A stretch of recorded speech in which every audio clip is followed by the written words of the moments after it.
네, 안녕하십니까. 해커스 투자자산 운용사 문제풀이 강의를 진행하게 될 송현남 강사입니다. 네. 기본서하고 문제집하고 저하고 다 아마 학습을 하신 분들이 계실 텐데요. 이번 시간에 저희가 진행할 부분들은요, 모의고사예요. 여기 제목 그대로 기출 동형 모의고사여서요, 실제 시험장하고 똑같은 문항 배분과 이제 출제 기출에 대한 포인트들을 잡아서 제작된 자료들이고요.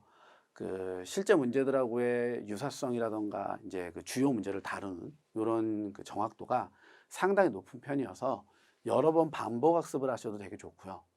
문제를 계속적으로 풀어보시면서 학습하시는데 도움이 좀 될 것 같아요. 요즘에는 이 투자자산 운용사 자격을 학습을 하는 게 트렌드가 모의고사를 여러 번 반복하고 기본 개념은 강의로만 보고 뭐 이런 식의 트렌드가 많이 나온다고 하더라고요. 저희 이제 수강생 분들의 후기나 이런 것들을 들어보면 그런 이야기들이 많아서 저희 쪽에서도 이제 모의고사를 실제로 제작은 이전부터 했었는데 강의 촬영을 해서 서비스를 좀 제공해 드리는 부분들이 있고요. 제가 그러다 보니까 이 투자자산 운용사 문제 실전 모의고사 전체를 제가 처음부터 끝까지 다 풀어 드릴 거예요. 그러니까 저하고 강의를 계속 들으면서 보셨던 분들은 조금 괜찮으실 수 있는데, 저하고 강의를 안 보셨던 분들은요, 이제 강의에 대한 부분들에서 약간의 어색함이 있을 수도 있어요. 그 어색함의 가장 큰 이유는 문제의 답을 빨리 말 안 해주고요. 제가 일단 설명을 조금 해요. 그러니까 설명이나 내용 정리를 통해서 한 번 정도는 더 리마인드를 시켜드리면서 넘어가는 부분들이 있거든요. 하지만 기본서라던가 저희 해커스 문제집, 기출 문제집에 나와 있는 것보다는 그래도 설명은 약간 부족할 수밖에 없어요. 왜냐하면 제한된 시간 안에 많은 문제를 소화해내야 되기 때문에요.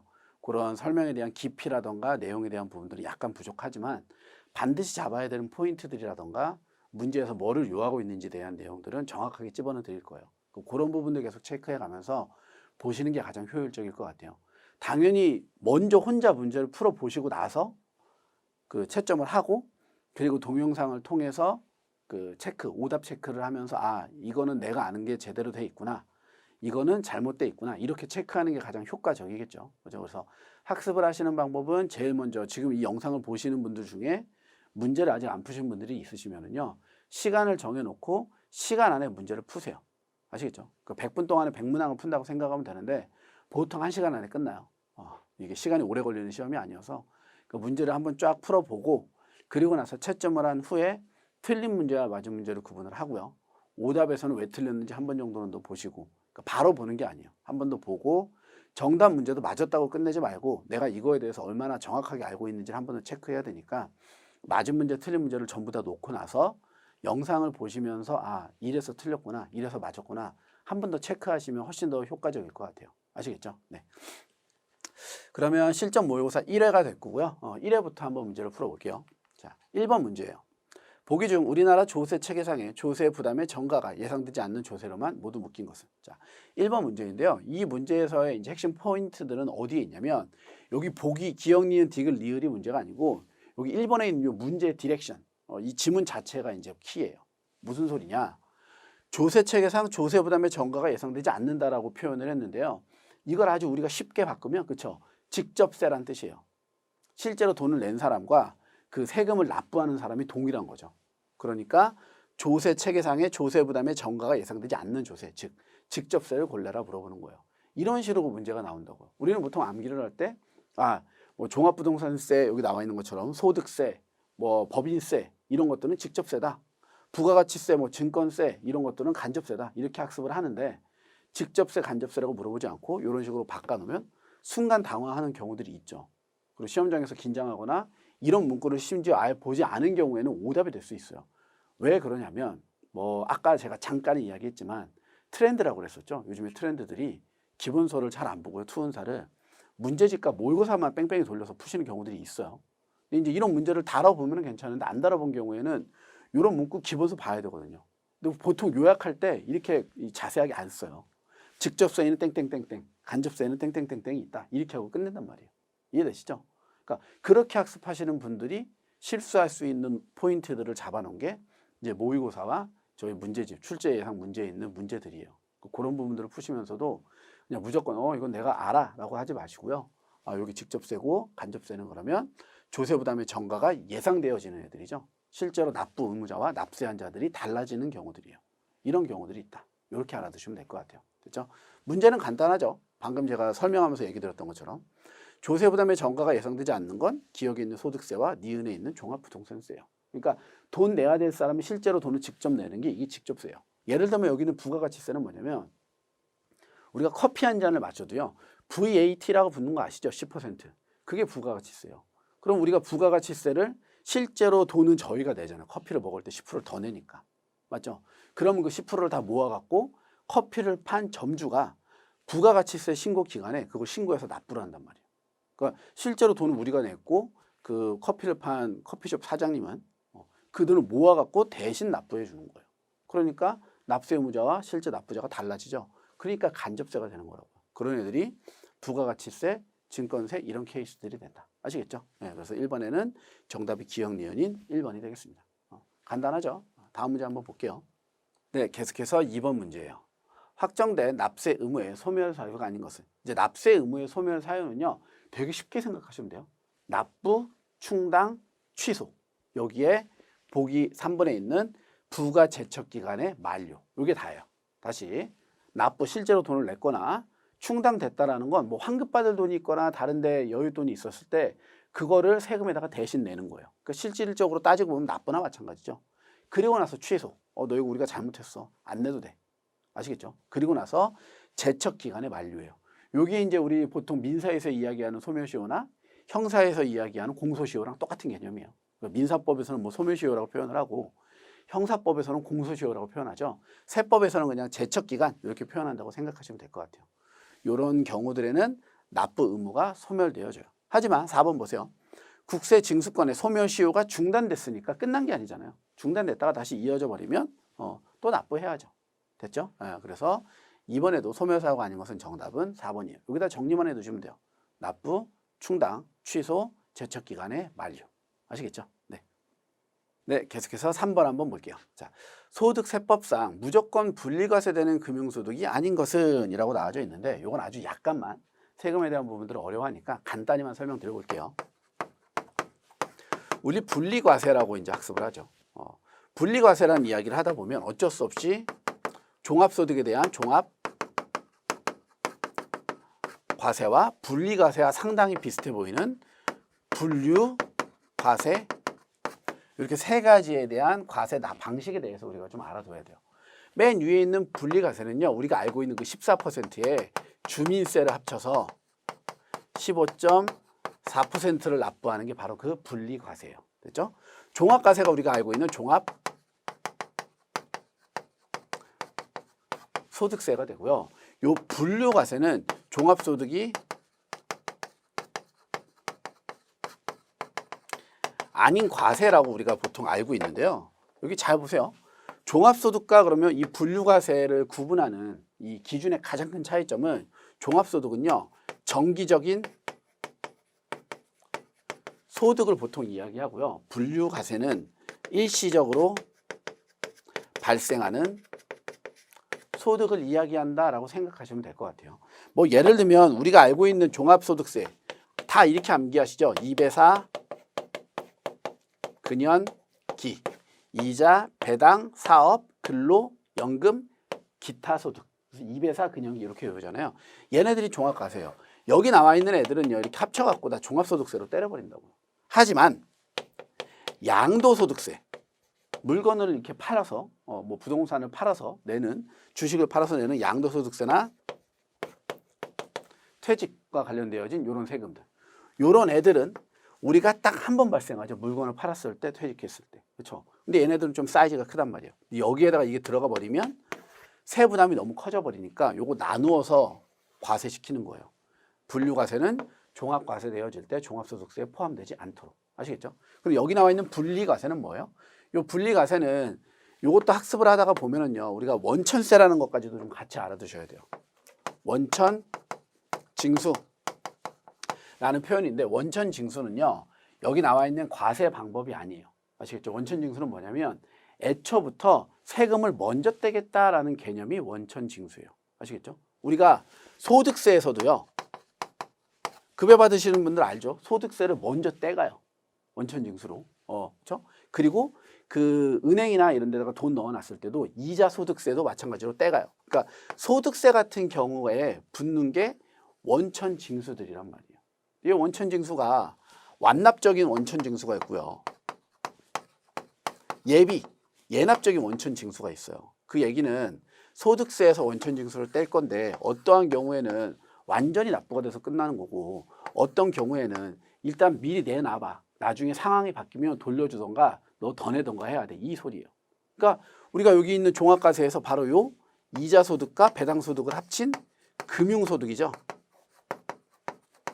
이 금융소득이 여기 있는 예납적 원천징수가 될 수 있다고요. 그러니까 분리과세 신청을 하는 게 아니라 자산들 중에서 분리과세 대상이 되는 거예요. 뭐 이자나 은행에서 받는 이런 것들 다 분리과세 처리돼서 15.4% 내잖아요. 근데 지금 여기 또 들어가 있으면 도대체 뭘 내야 되는 건 이거잖아요. 이거의 결론이 이거예요. 일단은 분리과세로서 예납적 원천지수로 돈을 내요. 15.4%를. 그렇죠? 근데 그 냈던 돈들이 합쳐서 2천만 원이 넘어가 버렸어요. 그 소득이. 그러면 금융소득 종합과세로서 분리과세로 냈던 것들이 다 없던 게 되고 여기로 들어온다고요. 실제로는 종합소득세 계산해갖고 결정 산출세액이 나오면 거기서 빼주죠. 선납세액으로. 그렇죠? 기납입세액으로 해서 차감시키고 부족하면 더 내는 거예요. 아시겠죠? 이런 게 종합과세와 분리과세에 대한 개념들이에요.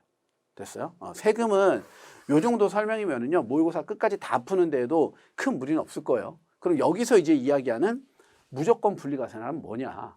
이런 분리과세를 선택을 할 때 대부분의 그 자산들은 이렇게 15.4%를 납부해서요, 분리과세 처리가 되는데 고를 수 있는 경우가 있어요. 선택적 분리과세. 그러니까 나의 소득 세율과 요 내가 납부해야 되는 분리과세 세율의 차이에 의해서 고르는 경우들이 있어요. 뭐 채권이나 이런 경우에는. 아시겠죠? 그런데 지금 여기서는 무조건 분리과세니까 넌 선택도 못하고 분리과세로서 납세 의무를 종결시키겠어. 이 얘기라고 보시면 돼요. 그러니까 따지고 보면 여기 나와 있는 완납적 원천징수가 처리되어지는 분리과세의 개념으로 이해하시면 된다. 아시겠죠? 네. 문제를 한번 봐볼게요. 보기를. 1번. 직장 공제 외에 초과 반환금이요. 이게 뭐냐면 회사에 들어가면 직장 공제 회비라는 걸 계속 내요.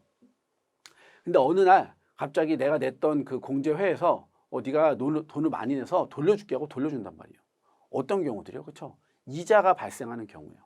내가 여태까지 냈던 돈에 의해서 이자가 나와갖고 실제로 내가 그 직장 공제비를 이번에 내야 되는데 공제회에서 차감되는 경우도 있어요. 빼고 내는 경우들도 있고 아니면 이자는 초과 반환금으로서 돌려주는 경우들이 있어요. 이런 경우에는 이자란 말이에요. 맞죠? 하지만 목적 자체가 우리가 투자나 이런 것들을 위한 게 아니라 공제회에 대한 이 회비를 냈던 거예요. 그렇기 때문에 이런 경우에는 무조건 분리과세 처리되어진다.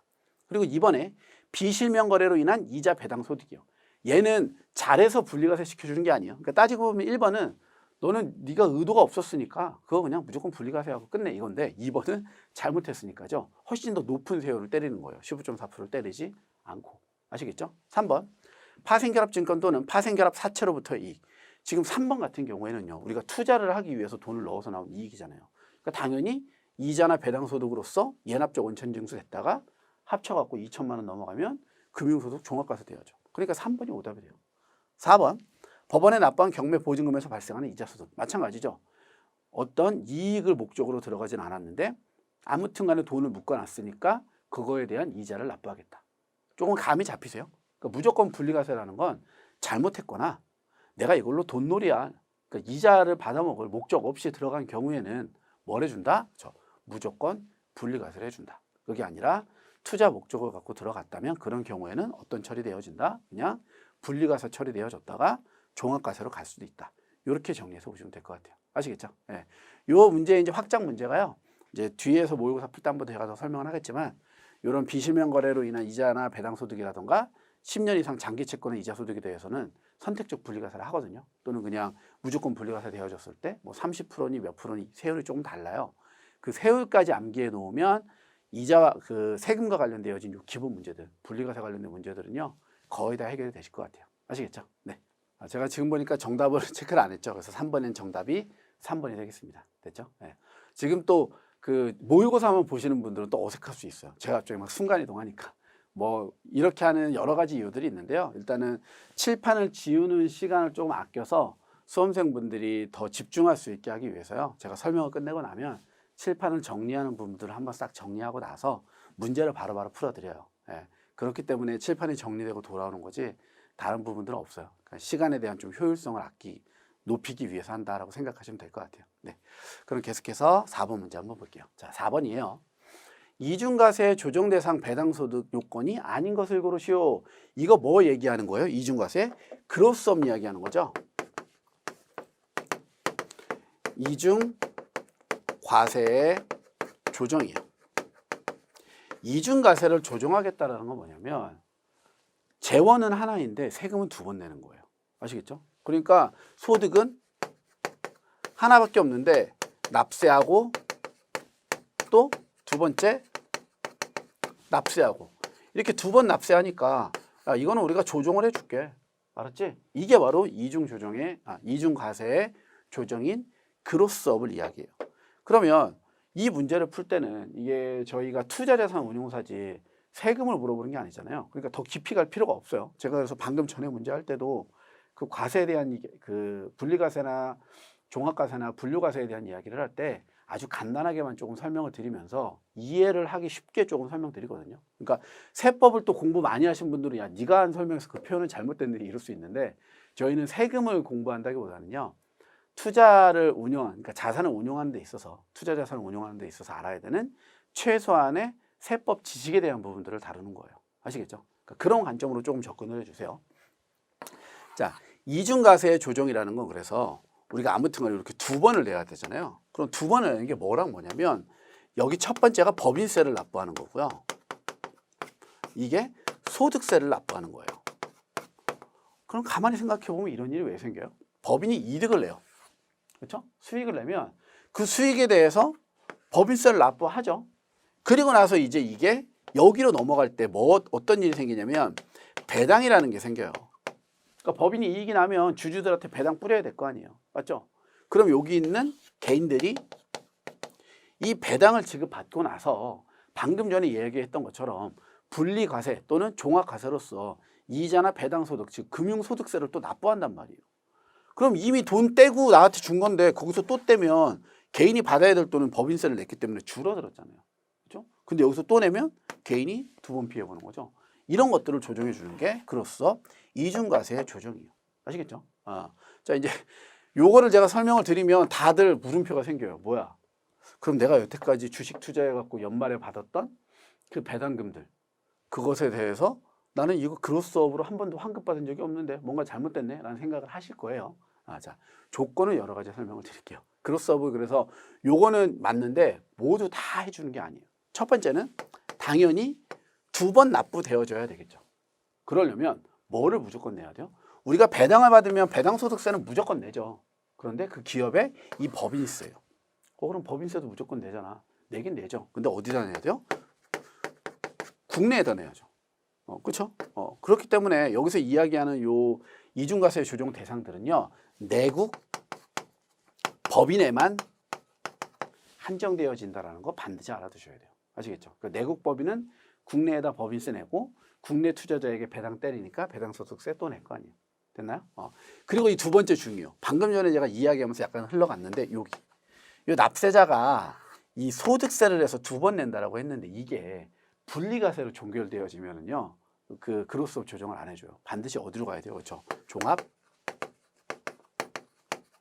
소득세 대상이 돼야 돼요. 그러니까 금융소득 종합과세 대상이 돼야지만 그로스업으로서 세액공제 처리가 가능하다 이 소리예요. 아시겠죠? 그래서 가장 중요한 포인트들은 이 2가지를 좀 핵심적으로 알아두시면 될 것 같아요. 그 뒤에 뭐 11%를 조정한다 이런 내용들은요. 조금 더 깊이 있는 부분들인데 이중과세 조정에 대한 문제들이 또 출제가 되면은 거기서 조금 다룰 거고 우리가 최소한으로 알아야 된다고 했잖아요. 이 정도까지는 반드시 알고 가시는 게 좋아요. 자, 그럼 문제 한번 볼게요. 4번. 이중과세 조정 대상 배당소득의 요건이 아닌 것을 고르시오. 1번. 법인으로부터 받은 배당소득일 것. 맞는 얘기죠? 근데 저 가로보세요. 외국 법인을 포함한대요. 그러니까 1번이 바로 오답이죠. 외국 법인은 국내에다 법인세 안 내기 때문에 그로스업 조정 대상이 될 수가 없다. 자, 2번. 법인세가 과세되는 소득에서 지급되는 것일 것. 그렇죠? 이게 전제 조건이라고 했어요. 3번. 종합소득 과세 표준에 포함된 배당소득 금액으로서 2천만 원을 초과하는 배당소득일 것. 반드시 종합소득세를 납부해야지만 그로스업 대상이 돼요. 왜 그러냐면 이것도 조금 더 설명드려 볼게요. 야, 그럼 이거 왜 이러니? 그로스업 조정을 뭘로 해주냐면 세액공제로 해줘요. 우리 세액공제라는 게 이런 거죠. 소득이 있으면 경비 처리해주고 소득 금액이 뜨면 이 소득 금액에다가 한 번 더 공제를 해서 과표가 나오고요. 과표에다가 세율을 곱하면 여기서 산출 세액이라는 게 나와요. 여기서 빼주는 게 저 세액공제예요. 여기서. 그럼 결론은 이런 플로우 안에 나의 그 세금들이 들어가야 된다는 소리인데 분리과세는 15.4% 내지 여기 안 들어가잖아요. 이해되시죠? 그러니까 해주고 싶어도 못 해주는 거예요. 여기까지 오지 못하니까. 이해돼요? 네, 그래서 이 공제하는 방식 때문에 그래요. 그래서 아주 작은 금액까지도 전부 다 공제하지는 않기 때문에 그렇다. 알아두세요. 자, 그래서 3번도 맞는 내용 4번. 종합과세되는 배당소득으로서 기본세율을 적용받는 배당소득일 것까지인데 요 보기 4번은 뭐냐? 문구 한 번 정도로만 보시면 될 것 같아요. 가장 중요한 건 여기 있는 1번하고 그 3번. 요 보기들이 중요한 거예요. 근데 1번은 일단 오답이죠. 저 외국 법인을 내국 법인으로 한정으로만 바꿔두시면 될 것 같아요. 됐나요? 네, 그래서 4번의 정답은 1번이 되겠습니다. 네. 네, 계속해서 5번. 소득세법상 코스피 상장 법인의 대주주 기준에 대한 보기 설명 중 빈칸에 들어갈 내용으로 적절한 내용으로 모두 묶인 것을 골라라. 자, 이제 대주주 기준 보는 거죠. 대주주 기준은 되게 간단해요. 한 번 정도는 외워두실 필요가 있으니까요. 한번 봐보세요. 이렇게 외우면 돼요. 코스피, 그러니까 유가증권시장, 코스닥, 뭐 코넥스까지 이렇게 놓고요. 1, 2, 4 이렇게 생각하면 돼요. 1%, 2%, 4%. 이게 이제 지분 비율이에요. 그리고 시총은 전부 다 10억. 끝이에요. 이렇게 해서 한 번 정도 외워두면 대주주 구분 기준이니까 정말 간단하죠. 됐죠? 볼게요. 첫 번째. 법인의 주식을 소유하고 있는 주주 1인 및 특수 관계자가 양도일이 속하는 사업연도 직전, 사업연도 종료일 현재 당해 법인의 주식 등의 합계액을 가로 이상 소유한 경우 대주주로 보겠다. 됐죠? 근데 이제 지금 보면은 5번에서 누구를 대상으로 해요? 코스피 상장 법인을 기준으로 보고 있죠. 그러니까 1%네요. 그렇죠? 그리고 두 번째. 법인 주식 양도일이 속하는 사업연도 직전 사업연도 종료일 현재 주주 1인 및 기타 주주가 소유하고 있는 법인 주식 등의 시가총액은 얼마로 보자? 전부 다 10억이니까 10억으로 보자. 그러니까 1%와 10억이 되겠네요. 됐죠? 넘어가서 보기 한번 보면은요. 보기 2번에 1%와 10억. 정답은 2번이 되겠습니다. 간단한 내용들이죠. 그러니까 한 번 정도만 외워두면은 어려울 게 없어요. 대주주 판단 기준은요. 쉬운 문제이면서 실제로 출제가 되면은 상당히 혼란스러워하는 부분들이 있으니까요. 이번 기회에 한 번 정도만 체크해 보세요. 아시겠죠? 네. 네, 계속해서 6번. 양도소득세 과세표준 계산 시 양도소득 기본공제를 적용받을 수 없는 자산을 고르시오. 아까 얘기했던 거 이제 기억하셔야죠. 제가 종합과세하면서 분류 과세를 한번 이야기 드렸었잖아요. 이 분류과세 대상이 되는 그 양도 소득이요. 양도 소득은요, 우리 양도 차익에 대해서 돈을 낸다고 생각하시면 돼요. 그러니까 내가 매도한 금액에서 매수한 금액과 경비를 차감하고 나와 있는 나의 이익에 대해서 세율을 곱해갖고 납세를 하는 게 아주 쉽게 생각하면 요 양도 소득이요. 됐죠? 이 양도 소득은 가만히 생각을 해보면 종합소득들은요, 거의 다 뭐가 있냐면 소득 공제라는 게 있어요. 그러니까 소득 금액에서 뭐 특별소득공제 같이 우리 예를 들면 근로자들이 뭐 병원에 갔다던가 신용카드를 썼다던가 현금 영수증 처리를 했다던가 이러면 공제를 해주잖아요. 근데 얘네들은 지금 그런 게 없거든요. 그래서 이 양도소득에 그 해주는 공제 항목 중에 하나가 지금 여기 6번에서 이야기하는 기본 공제 250만 원이에요. 그러니까 기본 공제를 250만 원 해주는 거예요. 근데 여기서도 이 지금 문제에서는 안 다루고 있는데 반드시 알아두셔야 돼요. 건별 공제예요. 1년에 250만 원 건별 공제. 무슨 소리냐면 우리 양도 대상이 주식일 수 있고요. 부동산일 수 있잖아요. 쉽게. 그러면 한 동해 같은 해 주식에서 250 공제받으면 넌 부동산 못 받아 이게 아니라고요. 주식과 부동산 따로 250만 원 공제받을 수 있어요. 심지어 파생이다. 파생도 250만 원 또 공제돼요. 그러니까 자본시장법상 서로 다른 금융자산으로 분류되어져 있으면 건별 공제가 가능하다 이 소리예요. 아시겠죠? 자 그럼 볼게요. 적용받을 수 없는 1번 부동산 250 되고요. 2번 주식 및 출자 지분 주식 된다고요. 3번 파생상품 된다고요. 아시겠죠? 그런데 4번에 보면 미등기 양도자산 등기하지 않으면 대신에 해준다 안 해준다? 안 해준다. 등기 안 한 게 내 앞으로 명의 안 올리고서 파는 거니까. 이해되시죠? 그러니까 공제라는 건 언제나 법을 잘 지키고 네가 규정을 지켰을 때 해주는 게 공제인 거지. 너가 만약에 법을 안 지켜? 나는 안 해줄 거야. 이렇게 생각한다 이거죠. 됐죠? 그래서 6번에는 정답이 4번이 되겠습니다. 뭐 간단한 문제들이 되고요. 이 기본 공제에 대해서는 요거를 훨씬 더 기억을 하세요. 건별 공제를 해주되, 기본 공제를 해주되 건별로 해준다. 아시겠죠? 그리고 주식과 파생은 나누어서 한다. 이렇게까지 정리 좀 해두시면 될 것 같아요. 아시겠죠? 네, 계속해서 7번 증여세 절세 전략으로 가장 거리가 먼 것을 고르시오. 자, 증여세인데요. 증여세도 우리가 알아야 되는 포인트는 딱 하나밖에 없어요. 그러니까 증여자와 수증자. 이 사람이 돈 주는 사람이고 이 사람이 돈 받는 사람이에요. 그렇죠? 이제 용어에서 이 수를 손수자라고 그랬어요. 돈 받을 때 손 내밀어서 받아야 되니까. 됐어요? 그래서 증여자와 수증자 이렇게 하면 누가 주고 누가 받는 사람인지 알 수가 있죠. 자, 이때 이제 중요 포인트예요. 증여세는요. 증여자와 수증자를 서로 다 다르게 본다고요. 무슨 소리냐면 부친이요. 자녀가 1, 자녀 2, 자녀 3이면 이렇게 셋에 나누어 주잖아요. 그럼 이 세 명은 서로 다 다른 개체예요. 그러니까 부모가 예를 들어서 10년에 5천만 원씩 공제다. 또 5천, 5천, 5천 주면 너 1억 5천 줬으니까 5천까지만 공제지 1억은 내. 이거 아니라고요. 여기 있는 수증자들이 달라지면 괜찮다고요. 그럼 당연히 부 대신에 모는 안 돼요. 하나예요. 엄마랑 아빠는 한 사람이고 할머니, 할아버지는 한 사람이에요. 여기서 이제 조부가 또 이렇게 나누어지면 또 괜찮다 이거예요. 아시겠죠? 이게 우리가 증여세 전략에서 가장 핵심이 바로 예이고 여기에 플러스 방금 잠깐 얘기했던 것처럼 10년에 한 번씩 증여 공제를 받을 수가 있으니까 수증자와 증여자를 나누어 10년 단위로 지속적으로 증여를 하면 증여세를 상당히 낮출 수 있는 거예요. 아시겠죠? 우리가 증여세 이 절세 전략에서 가장 기본이에요. 그리고 여기서 한 가지 더 이제 그 실제로 5천만 원까지가 공제니까 4,999만 원 주고 난 어차피 대상이 아니니까 됐어 하고 넘어가고 그 돈으로 주식 산다 이거예요. 근데 주식이 올라서 10억이 돼요. 그러면 걔는 이제 10억 증여받은 거예요. 왜? 증여세 신고를 안 하니까. 그러니까 이제 소액이거나 증여 공제 이하여도 반드시 그렇죠. 증여세 납부 신고를 해서 0원짜리 납세 증명서를 받아놔야 돼요. 그리고 나서 주식 투자를 하든 자녀 명의로 뭘 하든 그 돈이 커졌을 때 문제가 안 된다고요. 안 그러면 차명계좌 처리되어져서 납부받을 수 있으니까. 이해되시죠? 네, 볼게요. 증여세 절세 전략으로 가장 거리가 먼 것은 1번 한 사람의 수증자에게 같은 금액을 증여하더라도 증여자를 여럿으로 하면 증여세를 줄일 수가 있다. 아시겠죠? 서로 달라지면 된다고요. 2번 자녀에게 직접 증여하는 경우 5년 단위로 증여재산 공제를 활용하여 어릴 때부터 증여하는 것이 유리하다. 맞는 내용인데 그렇죠. 5년이 아니라 10년이죠. 그래서 2번 땡. 3번 증여재산 공제 범위 내라면 증여세를 신고하는 것이 미래의 정당한 자금원 확보 측면에서 무조건 유리하다. 아시겠죠? 4번 장기 보유해야 하는 자산이 저평가되어 있는 상황이라면 증여를 적극 고려해야 된다. 그래서 이제 증여를 할 때는 고평가된 자산보다는 저평가된 자산이 좋고 주식보다는 부동산 중에서도 토지가 좋다. 보통 이렇게 얘기를 하죠.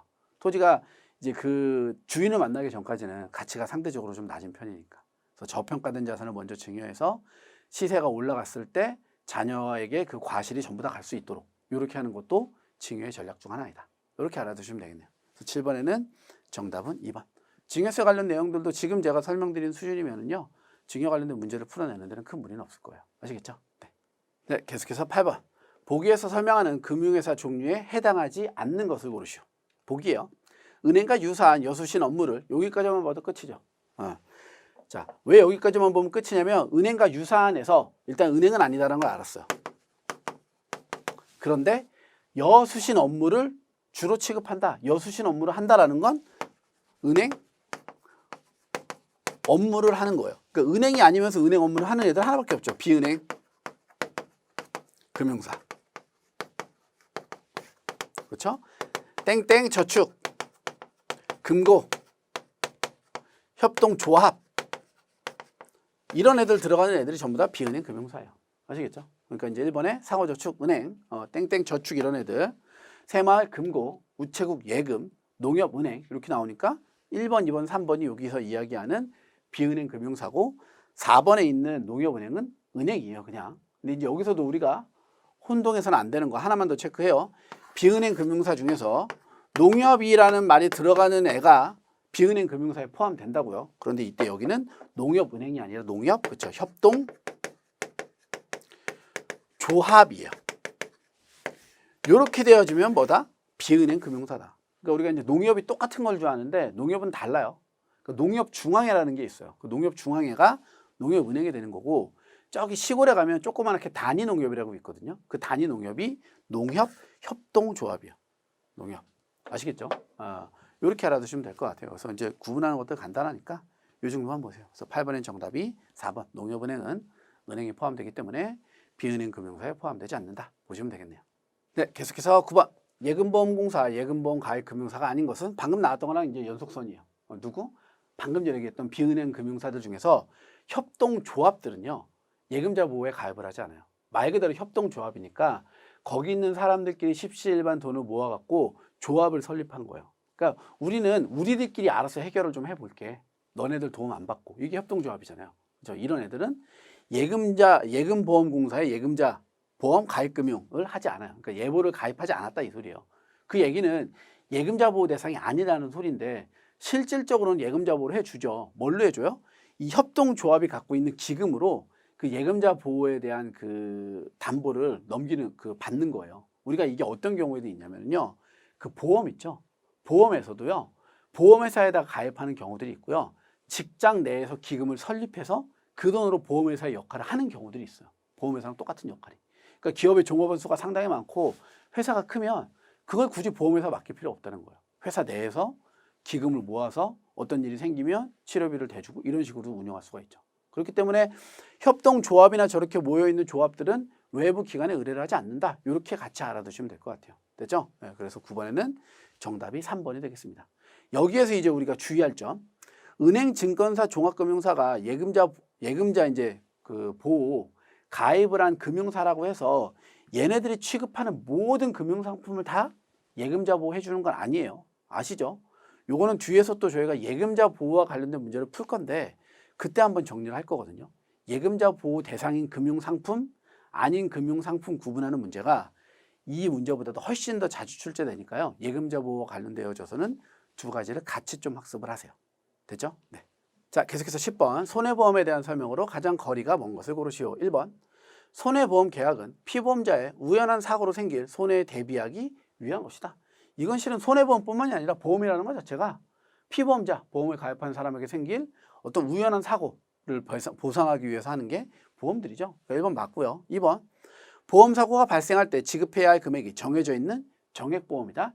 땡이에요. 이거 왜 그러냐면 손해보험이라는 거 우리가 쉽게 한번 생각해 보자고요. 자동차, 그렇죠? 손해보험에다 가입을 하죠. 그럼 내가 이제 차를 사요. 차를 뭐 5천만 원 주고 샀어요. 좋은 차를 사갖고 운전을 막 했는데 1년에 사고가 안 나네요. 두 번째에도 사고가 안 났어요. 근데 세 번째에 사고가 확 나요. 그럼 사고가 나면 나 이제 뭐라 그래요? 야, 내가 이거 5천만 원 주고 산 건데 5천만 원 내놔 이런다고요. 그거는 뭐랑 똑같은 거냐면 가입할 때부터 이 차는 5천만 원짜리니까 우리가 계속 망가지거나 폐차되면 5천만 원 보상할게 이거랑 똑같은 거예요. 근데 실질적으로 손해보험은 사람을 다루는 게 아니라 물건을 다루잖아요. 그러니까 우리 사람은 감가상각이라는 개념이 없어요. 많이 쓴다고 사람의 이 생명의 존엄성이 떨어지진 않죠.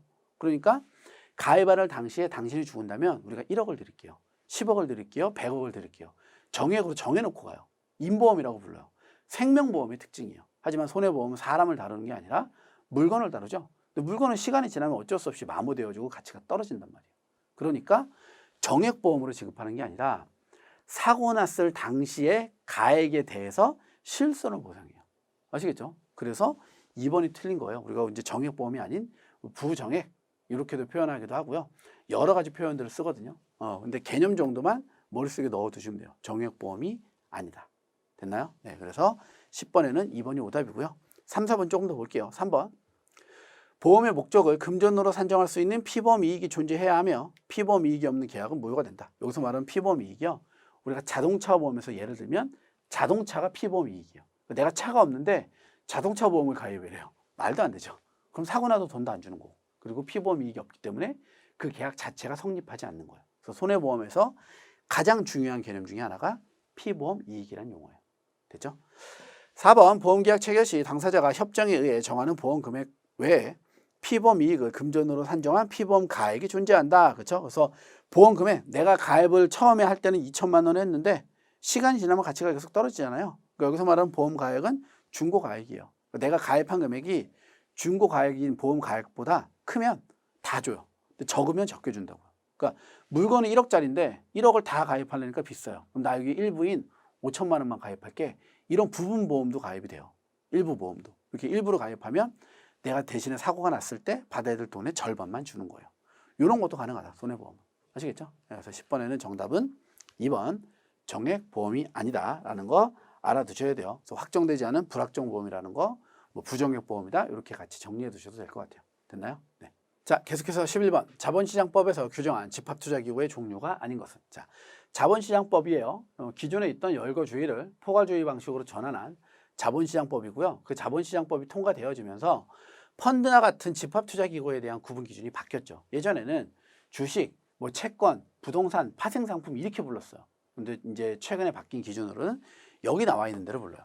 부동산 집합투자기구, 단기금융 집합투자기구, 혼합자산 집합투자기구, 특별자산 집합투자기구, 증권 집합투자기구 이렇게 불러요.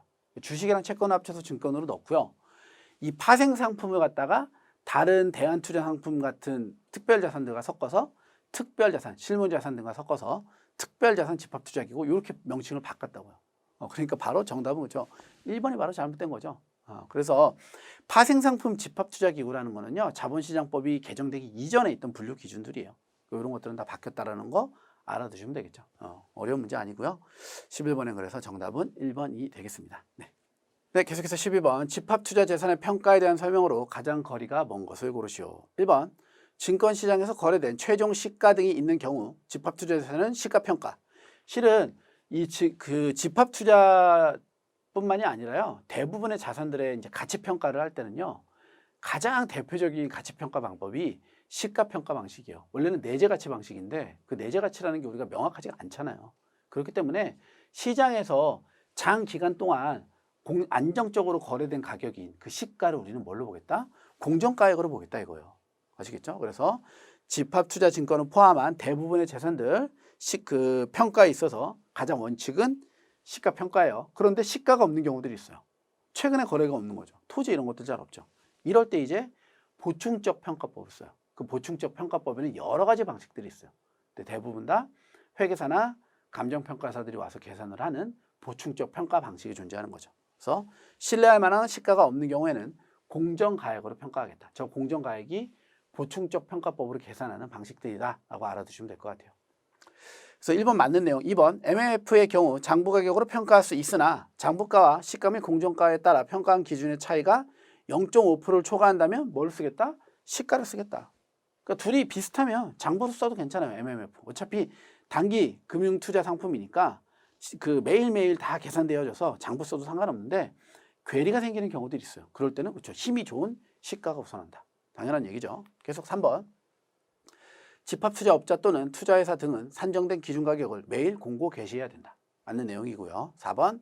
일반 사무관리회사는 집합투자업자의 집합투자 재산에 대한 평가가 법령 및 집합투자재산 평가 기준에 따라 공정하게 이루어졌는지 확인해야 된다. 일반 사무관리는 말 그대로 일반 사무만 해야 되는데 조금 책임이 엄중하잖아요. 그렇죠? 그래서 이런 일들을 누가 하냐면 신탁업자가 해요. 그러니까 신탁에 대한 이야기도 나중에 대해서 한 번은 하겠는데요. 신탁업자라는 건 우리가 조금 더 이해하게 표현하면 이해하기 쉽게 설명을 드리면 보증하는 애들이라고 생각을 하면 돼요. 그러니까 투자자가 금전을 펀드를 하려고 우리가 이제 뭐 예를 들어 증권사에서 했다고 해볼게요. 증권사에다가 금전을 넘겨요. 그럼 이 증권사가 운용사를 통해서 자산을 운용을 하고 여기서 나와 있는 이익을 여기 있는 투자자에게 다시 그 지분증권이나 이런 거에 따른 배당으로서 배당이나 이자로서 이자의 성격으로서 투자자에게 나눠준단 말이에요. 이게 우리가 알고 있는 집합투자증권의 가장 일반적인 기본적인 프로세스들인데 여기에서 이제 얘네들이 들어가는 거예요. 신탁에 들어가서 증권사가 운용사로 넘길 때 너 잘하나 못하나 관리 감독하고요. 이 돈 다른 데로 새는지 안 새는지 얘가 보증하는 역할들을 해요. 그래서 신탁사가 대부분이라 금융사들이 신탁사 역할을 같이 해요. 특히 은행들이. 아시겠죠? 그러니까 이런 업무들은 일반 사무관리회사 서류 페이퍼 갖는 애들이 하는 게 아니라 신탁회사가 해야 된다. 이런 개념이에요. 그래서 이런 애 일련의 그리고 일들을 우리가 신탁이라고 표현을 해요. 아시겠죠? 이때 투자자를 위탁자, 이 증권사나 운용사 또는 신탁사를 수탁자라고 표현을 해요. 그래서 얘가 돈을 나눠줬을 때 돈을 받는 자를 수익자라고 표현을 하고요. 아시겠죠? 요거 이제 신탁과 직접적으로 연관된 문제가 나왔을 때 제가 조금 더 깊이 있는 설명을 드릴게요. 간단하게 이 정도까지만 학습해 두시면 될 것 같아요. 그래서 정답은 4번이 되겠네요. 됐죠? 네. 네, 계속해서 13번 사모펀드에 대한 설명으로 가장 거리가 먼 것은 이게 이제 21년도에 개정되어진 자본시장법에서의 가장 핵심이죠. 사모투자와 관련되어진 사모펀드와 관련되어진 법률 개정이 있었어요. 네. 자, 보기 1번이요. 50인 미만의 투자자로 구성된 펀드로 50인 이상의 투자자로 구성된 공모펀드와 구분되어진다. 1번이 이제 바로 오답이죠. 1번 왜 오답이냐면 이게 개정 자본시장법에서 100인으로 변경됐잖아요. 그렇죠? 근데 이 1번은요. 오답이라고 하기 조금 애매한 게 아직은 저희도 협회 쪽에서 확인을 하는 중인데요. 저희 기본서에 1권에는 이 50인으로 나와요. 기준이. 2권에 넘어가면 특별자산, 대안투자상품에서 PEF를 또 다뤄요. 사모투자 상품은. 거기에는 100인으로 또 바뀌어 있어요. 그래서 50인과 100인 두 가지가 나와져 있는데 아마도 이거 저의 개인적인 생각인데요. 1권에 있는 기본서 50인이 정정이나 오답 요청이나 이런 걸로 인해서요. 100인으로 수정될 가능성이 높아요. 아시겠죠? 100인으로 수정을 해두세요. 저희도 문제집을 이렇게 작업을 할 때는 기본서를 베이스로 해야 되기 때문에 50인 써놨는데요. 원칙은 100인이에요. 됐죠? 그래서 일단 여기에서도 보니까 1번은 오답인 거죠.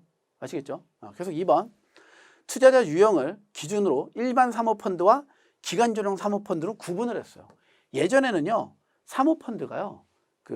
경영권을 얻기 위한 경영 참여형 사모펀드 이런 식으로 우리가 정리를 했거든요. 그래서 경영권을 실제로 취득하지 못하면 사모펀드는 빠른 시일 안에 투자했던 지분을 다 팔고 나가야 된다. 이런 식으로 정리했던 부분들인데 거기까지도 싹 다 개정이 됐어요. 그 개정 사항들은 그렇죠.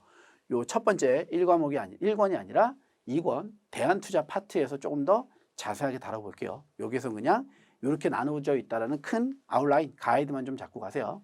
3번 일반 사모펀드의 투자자 범위는 전문 투자자와 최소 투자금액 이상 투자하는 일반 투자자이다. 이때 요 일반 투자자도 전에는 돈만 되면 됐다면 이제는 전문 투자자를 어느 정도 관리 감독할 수 있는 관리 감독할 수 있는 일반 투자자들로 조금 변경이 되어져 있어요. 아시겠죠?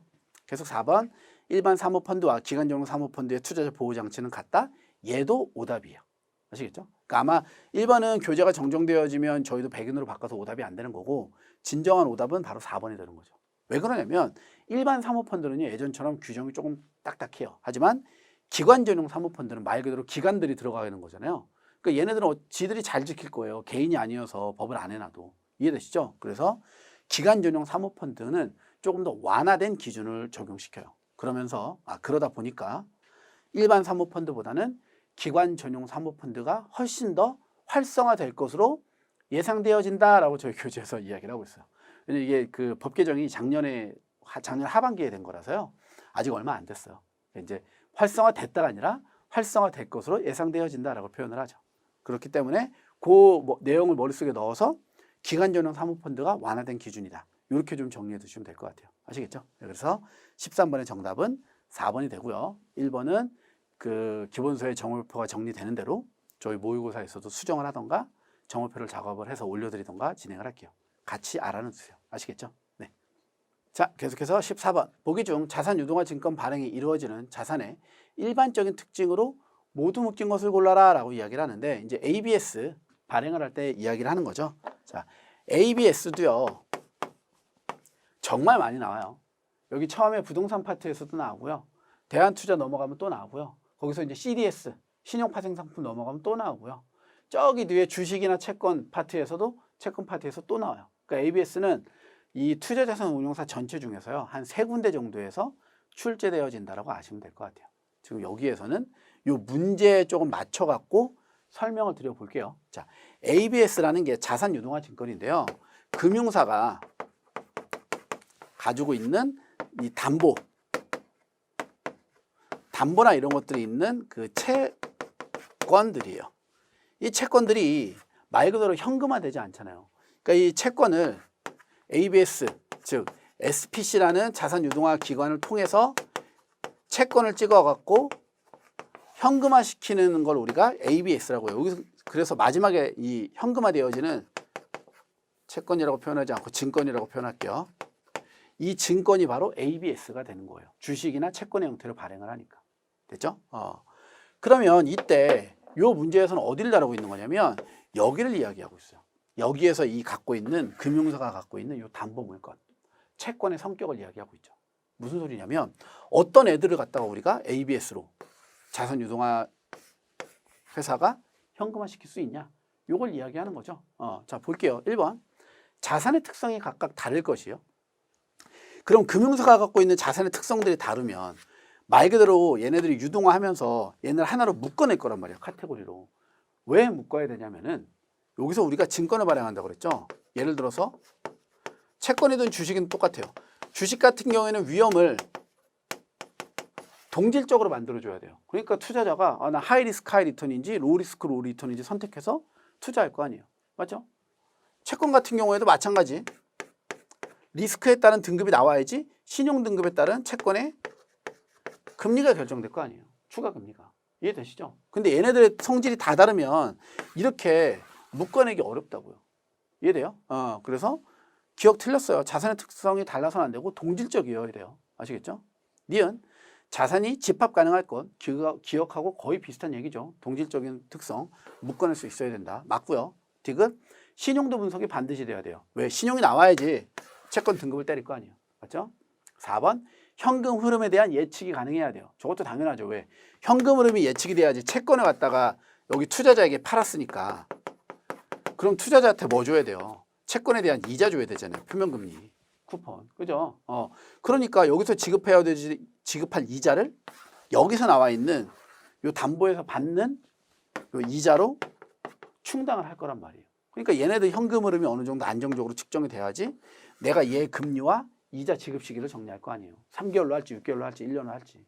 이해되시죠? 그래서 리을도 맞고요. 미음 매매가 가능할 거죠. 매매가 돼야지 사고 팔릴 거 아니에요. 안 그러면은 사고 팔리지도 않으면 묶여버리니까 문제가 됐을 때 팔을 수가 없죠. 맞죠? 그래서 자산 유동화 증권의 발행이 이루어지는 자산의 일반적인 특징은 기억을 빼고 전부 다네요. 그럼 넘어가 보면 그렇죠. 기억을 빼고 4번에 있는 니은, 디귿, 리을, 미음. 그래서 정답은 4번이 되겠습니다. 됐죠? 지금 제가 설명드린 거는요. ABS에서도 여기 갖고 있는 금융사의 그 자산의 특성에 대해서는 설명을 조금 드린 거예요. 그 다음에는 이제 요 SPC가 하는 일에 대해서도 알아야 되고 여기서 발행하는 요 증권의 특징에 대해서도 알아야 돼요. 요 세 군데로 이렇게 나누어 갖고 학습을 하면 요게 세 파트에서 나누어지는 포인트들이에요. 그러니까 이제 그 교재마다 그러니까 각각의 권마다 똑같은 투운사 교재 안에서도 1권, 2권, 4권 각각의 그 챕터 안에서 필요로 하는 내용들이 조금씩 다르기 때문에 그래요. 아시겠죠? 네. 그래서 ABS는 일단은 자산의 특징 여기까지 한 번만 정리하세요. 다 설명하기엔 시간이 너무 오래 걸리니까 나누어서 문제마다 설명해 드릴게요. 됐죠? 네. 자, 계속해서 15번 보기 중 영모기지에 대한 적절한 설명으로 모두 웃긴 것을 골라라. 자, 영모기지는 우리가 주택담보대출의 반대라고 생각하면 돼요. 집을 살 때 대출을 받는 게 아니라 내가 갖고 있는 집을 은행이나 이런 데다 넘기고 그 집이 갖고 있는 그 집의 가치를 내가 죽을 때까지 나누어서 연금의 형태로 나눠 받는 게 영모기지예요. 아시겠죠? 그래서 모기지론의 반대인 영모기지예요. 보기를 보면서 한번 설명해 볼게요. 기억. 대출자의 자산 포트폴리오 구성을 다양화하고 유동성 증가를 통한 소비 증가 및 주거 안정을 도모할 수가 있다. 여기 이제 내용들 중에서요. 유동성이 증가된다는 건 집을 맡기고 거기서 현금을 받으니까 고정된 자산이 유동화되어지죠. 그러니까 유동성이 증가됐네요. 그렇죠? 그리고 소비 증가 당연히 돈이 들어오니까 이제 노후에 돈을 쓸 수 있을 거 아니에요. 그러면서 주거 안정 잘 기억하셔야 돼요. 야, 영모기지면 그러면 집을 갖다 팔았는데 어떻게 주거 안정이 되니? 팔되 나가는 게 아니에요. 그 집에 살아요. 사망을 하면 그때 처분을 해요. 그러니까 생각을 해보면 그전엔 생활비가 없어서 오히려 집을 팔아야 될 상황인데 팔지도 않고 그 집에 살면서 거기서 나오는 그 연금을 받을 수 있으니까 주거 안정이 같이 되죠. 그러니까 말도 안 되게 좋은 상품이에요. 영모기지 상품이. 그래서 모든 주택이 다 되지도 않고 누구나 다 할 수도 없어요. 그런 부분들도 영모기지에서 우리가 좀 학습해야 될 부분들이 되겠죠. 자, 계속 니은이에요. 대출 상한 시점에서 담보대상 주택이 매각되기 때문에 시장 거래량이 감소하여 부동산 시장의 정보 효율성이 감소된다. 여기까지 맞아요. 대출 상한 시점에서 담보대상의 주택이 매각되는데 시장의 거래량이 감소하진 않죠. 거래량이 늘어나겠죠. 그렇게 해서 가치평가가 잘 돼 있으니까. 그리고 또 한 가지 부동산 시장의 정보 효율성이 감소되는 게 아니라 높아져요. 왜? 이거 얼마짜리라고 은행에서 벌써 확인해 주잖아요. 가만히 생각해 보세요. 주택이 은행에서 5억이라고 판단을 하면 5억을 갖다가 연금으로 나눠줄 거라고요. 그럼 은행만큼이나 돈이 확실한 애들이 누가 있어요? 그럼 누가 봐도 이 주택은 얼마짜리예요? 5억짜리죠. 그러니까 정보의 효율성이 감소되는 게 아니라 정보의 효율성이 좋아지는 거죠, 오히려. 이해되시죠? 예. 그렇기 때문에 이제 니은은 틀린 거예요. 계속 디귿. 영모기지를 공급하는 금융기관은 장수 위험, 이자 위험, 일반주택 가격평가 위험, 특정주택 가격평가 위험, 비용 위험에 노출되어질 수가 있죠. 특히나 여기에서 이제 장수 위험. 이 모기지를 영모기지를 기간 한정으로 받는 게 아니라 나 죽을 때까지 받을 테니까 조금씩 줘. 이렇게 했는데 평균 기대 수명이 85세, 87세에 사망할 줄 알았는데 100살, 120살 이렇게 살아버리면 예상했던 것보다 10년, 20년 더 줘야 되잖아요. 왜? 재원은 한정됐는데. 그러면 손해가 나겠죠. 이자 위험도 마찬가지예요. 추가적으로. 근데 만약에 80세까지 받기로 했는데 70세 사망을 해요. 그럼 10년 남았죠. 그거는 상속되어져요. 아시겠죠? 그리고 이렇게 그럼 손해 나면 그럼 금융기관 망하는 거 아니야? 이거 이제 다 그 국가에서 보장해줘요. 아시겠죠? 그렇기 때문에 따지고 보면 영모기지 자체도요, 국가에서 보장하는 그 금융상품 중에 하나라고 보셔도 무방할 것 같아요. 아시겠죠? 그래서 디귿도 맞는 내용. 리을.